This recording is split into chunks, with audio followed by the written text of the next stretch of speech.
ખબરોમાં બન્યા રહેવા માટે બેલ આઇકોન દબાવો અને એબીપી અસ્મિતાને સબસ્ક્રાઇબ કરો। उत्पादन में जो लागत आ रही है और लागत के समय जो जो चीजें उपयोग होती हैं, चाहे वो बीज की कीमत हो, खाद की कीमत हो, मानव का श्रम हो, बैल का श्रम हो, मशीन का खर्चा हो, डीजल हो, बाकी सारी चीजों को जोड़कर वो ये तय करते हैं कि लागत कितनी आ रही है और उसके ऊपर समर्थन मूल्य कम से मैंने 64 भी बताया, 83 भी बताया, इतना प्रतिशत उसमें बढ़ा है।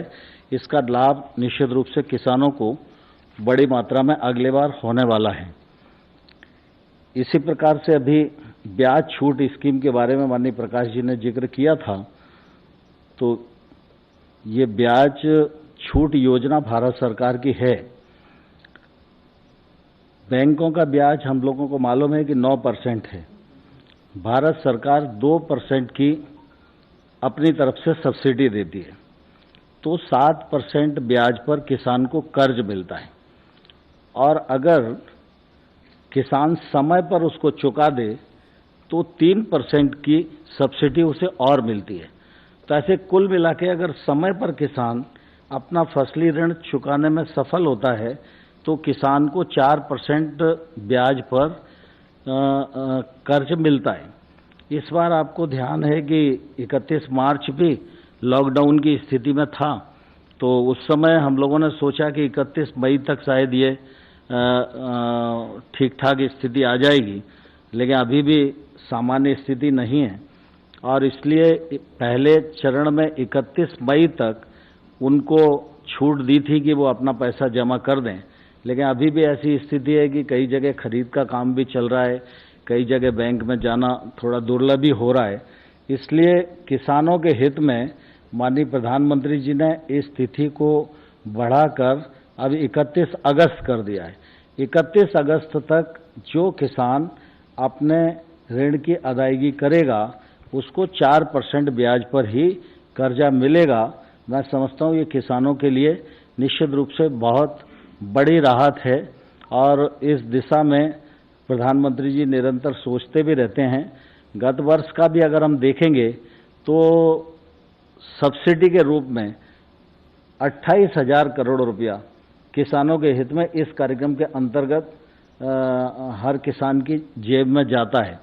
तो इस बार ये थोड़ा और ज़्यादा भी हो सकता है, लेकिन पिछले बार 28,000 करोड़ रुपए की सब्सिडी प्रदान करने की स्थिति आई थी।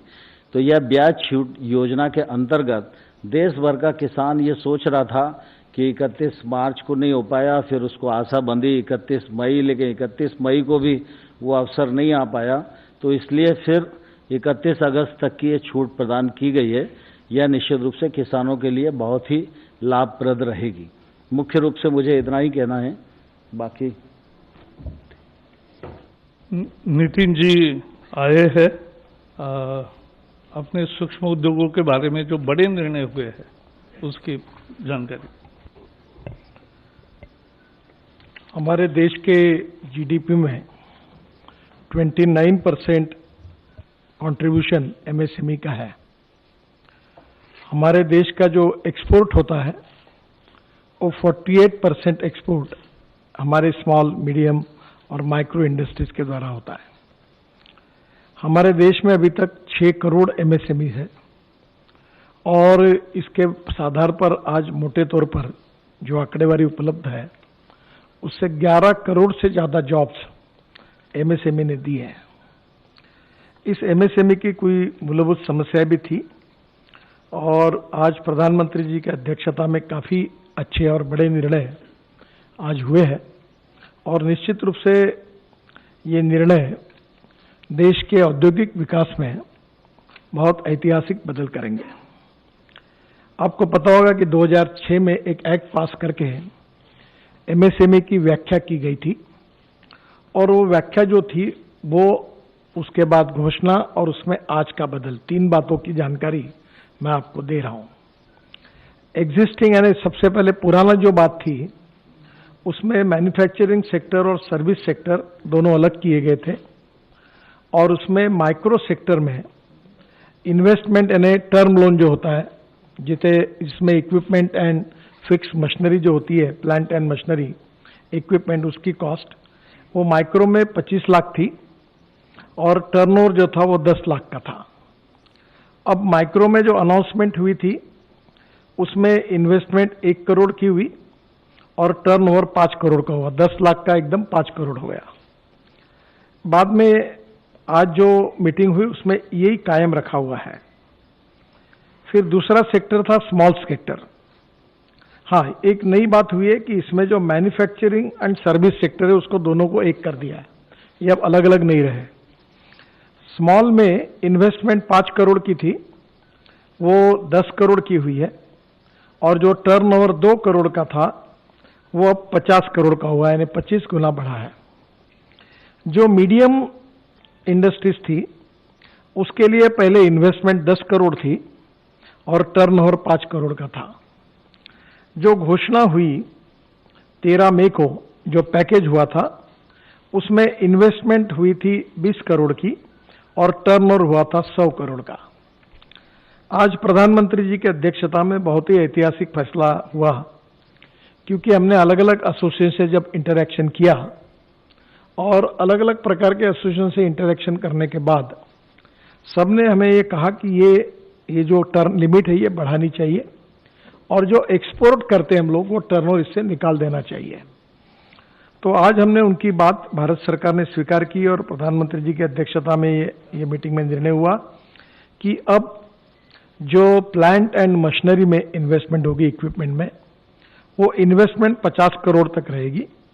जो 20 करोड़ की घोषणा थी वो 50 करोड़ हो गई और जो टर्नओवर था जो 100 करोड़ हुआ था वो 250 करोड़ रुपए हो गया।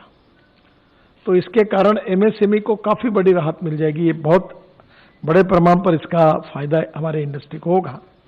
पर यह करते समय इसके साथ और एक फैसला लिया गया कि चाहे माइक्रो हो, चाहे स्मॉल हो, चाहे मीडियम हो, वो जितना एक्सपोर्ट करेंगे वो एक्सपोर्ट का टर्नओवर इसमें नहीं पकड़ा जाएगा। तो एक्सपोर्ट का टर्नओवर इससे बाहर हो गया और ये लिमिट बढ़ गई है और इसके कारण बहुत बड़ा फायदा इस सेक्टर में होगा। ये जो डिमांड थी ये पूरी हुई है और इससे निश्चित रूप से हमारे एक्सपोर्ट के लिए भी और एमएसएमई के करके जो एडवांटेज है वो सभी प्रायोरिटी के रूप में हमारे इंडस्ट्री को मिलेंगे और इससे नए रोजगार भी निर्माण होगा, एक्सपोर्ट भी बढ़ेगा और हमारे जीडीपी ग्रोथ रेट में इनका सहभाग भी अच्छा होगा। दूसरे दो महत्वपूर्ण निर्णय जिसके बारे में आज फिर से डिटेल में उसका भी प्रस्ताव कैबिनेट ने मंजूर किया। रिजर्व बैंक ने एक यूके सिन्हा कमेटी अपॉइंट की थी, उन्होंने 2 रिकमेंडेशंस उनके भी उस समय थे। आज उसके ऊपर आज हमारे मीटिंग में फाइनल उसका निर्णय हुआ है। 2 थे, एक डिस्ट्रेस एसेट फंड और दूसरा creation of fund for MSME. ये डिस्ट्रेस एसेट फंड जो है, आपको पता है कि एमएसएमई इस समय कठिन परिस्थिति से गुजर